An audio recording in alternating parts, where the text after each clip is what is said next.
Okay, what's going to be our next topic? So those listening and watching at home. It'll be my topic. Which would be?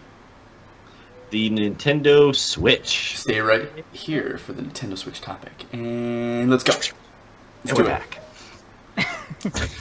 Dude, I'm excited. Yeah, so I want to talk about the new Nintendo Switch. If you guys have you guys heard about it, seen it, read it, anything? It's coming out summer next year, right?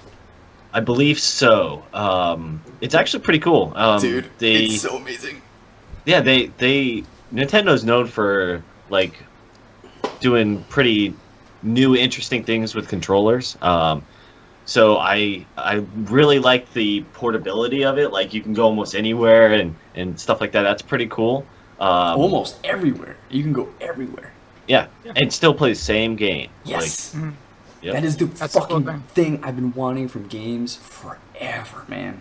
I know, you've said it numerous podcasts. I have, right? That's what you want. I'm not crazy, right? Yeah. Because you wanted like the PS, kind of like a PS Vita thing. But like, and when that was announced, I was so excited. I was like, oh my god, am I really? And I waited because I was hesitant because they were vague about it. They were like, well, maybe some games and some features and not everything. Yeah. And then the Wii U came out and it was like, oh, is that thing? And it was like, well, it can only go down to about like the room. And then once you get out of the room, it like doesn't connect anymore. You're like, okay.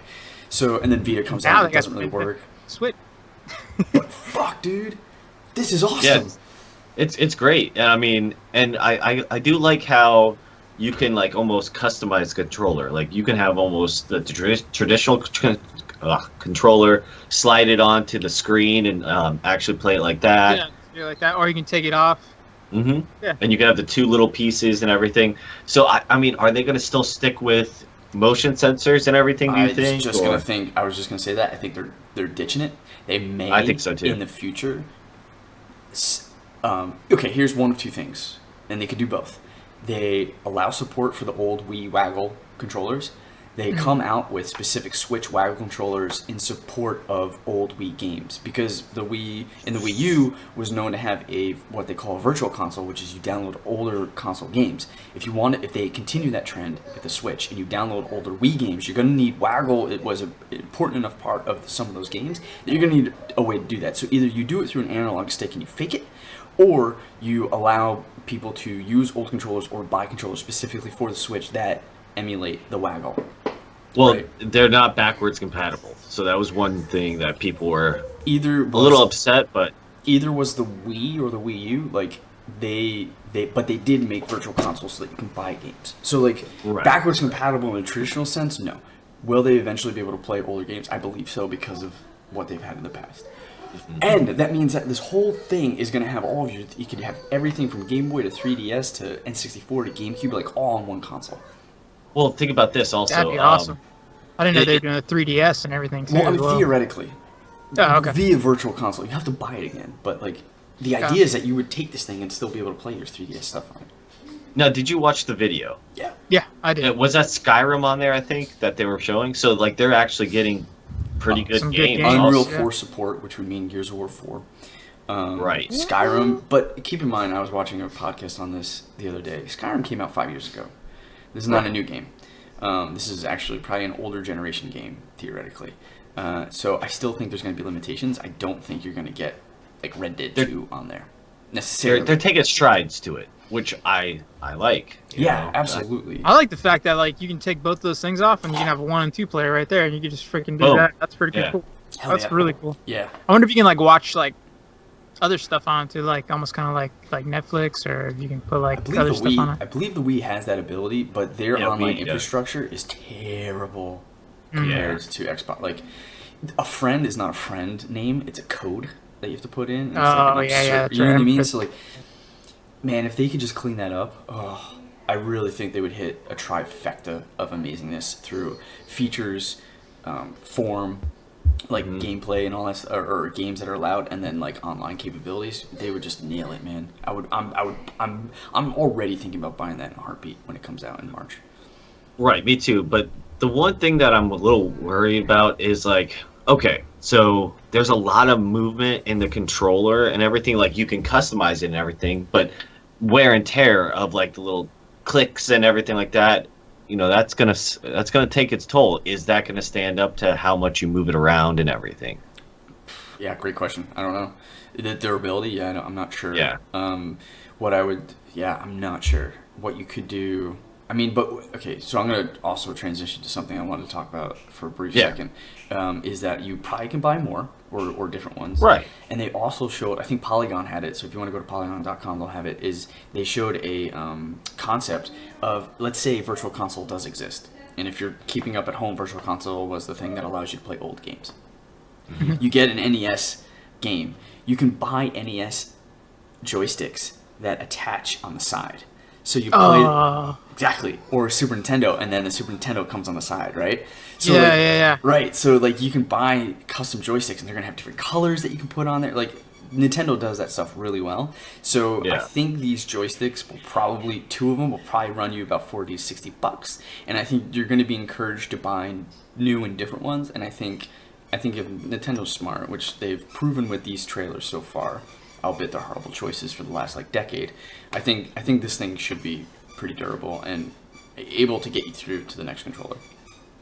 Well, that's good. Because the only thing that I was worried about mainly is the screen. Okay, if that starts to go like trying to, you can't click back into the screen, then like half the actual nice awesomeness of this. I wonder how the battery life is on it. That is a huge question. That's the other question. Yeah. That's the other thing, because I was like, like our phones, like you play anything on your phone for like 30 minutes, your battery's done. Yes. Like, you know what I mean? So like, if this is like a high resolution thing, you know, like, go ahead. Yeah, I was gonna say the battery's gonna run out pretty freaking quick. So 2 things.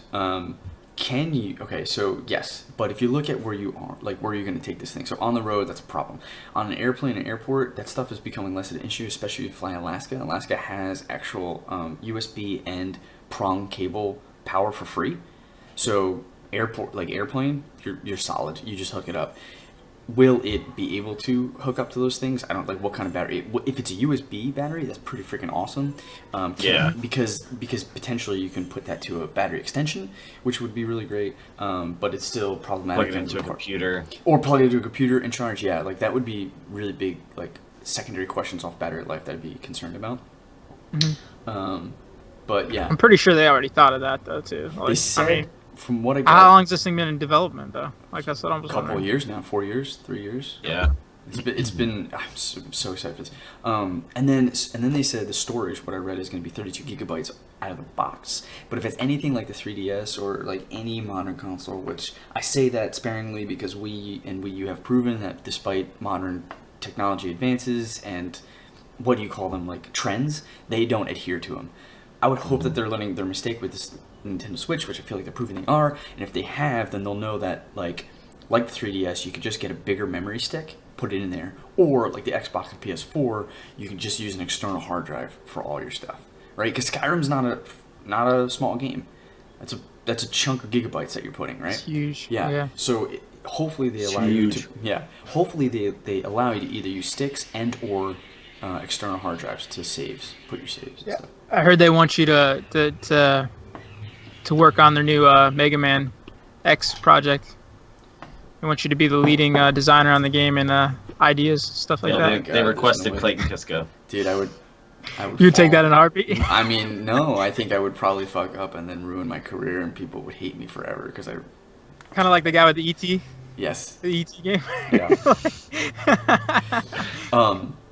So another thing to note, I think, from what I saw, is that the NBA 2K and another game, all those shown, are not confirmed to be on just yet. But like, they have a lot of third-party developer support. New Super Mario game was debuted there. I don't know if you guys noticed it, but it looks like Mario 64 style. So that is exciting.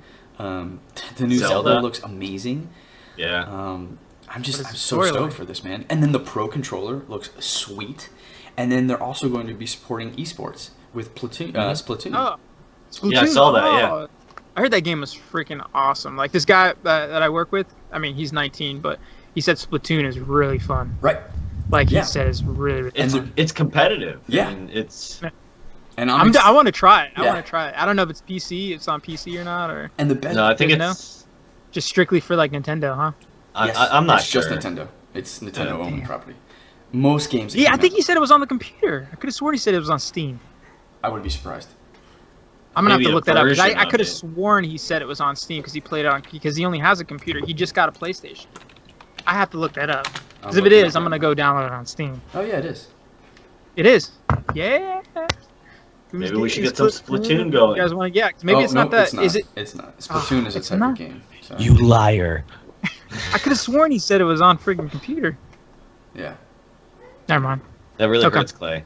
You know, Yeah, I know. You just got my appreciate hopes that. up. Sorry guys. What am I talking about? I got Battlefield 1. We're gonna be playing. Yeah, I that. gotta go get that. You haven't got it yet? No, I haven't. Hold on. The standpoint. Rocco got it. It just should be downloaded right now. So good. So anyway, Nintendo Switch. Switch. Super excited. Yeah. Man, there's one more point I was gonna make. I don't know. It just looks like what I've wanted. And, price You point. said EA Sports, yeah. Oh yeah. Good. 250. Yeah, price point. Was the Wii. 350 was the Wii U, I believe, or 300. So I'm really curious. I don't think it's going to be above 400 because you look at 250, but then inflation is probably was closer to like 350. So we'll see what the Yeah. Switch price. But I'm very eager to find out. Right. So the Switch is initially, like you said, like the Wii U. So you can plug it up to your TV and stuff like that. It's like its own console, basically, that you can take around with you. Is that what you're saying? Yeah. I So if you remember, wait, what? No, I'm saying the price point for the. I know the price point. I'm just talking about like That's just one of the questions I had. So you have the dock, and then the console is the screen. Gotcha. And then you Right. put the screen onto the dock, and the dock theoretically has all of the wires hooked up to the TV, and so it automatically will, right? You know what I mean? So you can just take it off the dock, and then you're playing it.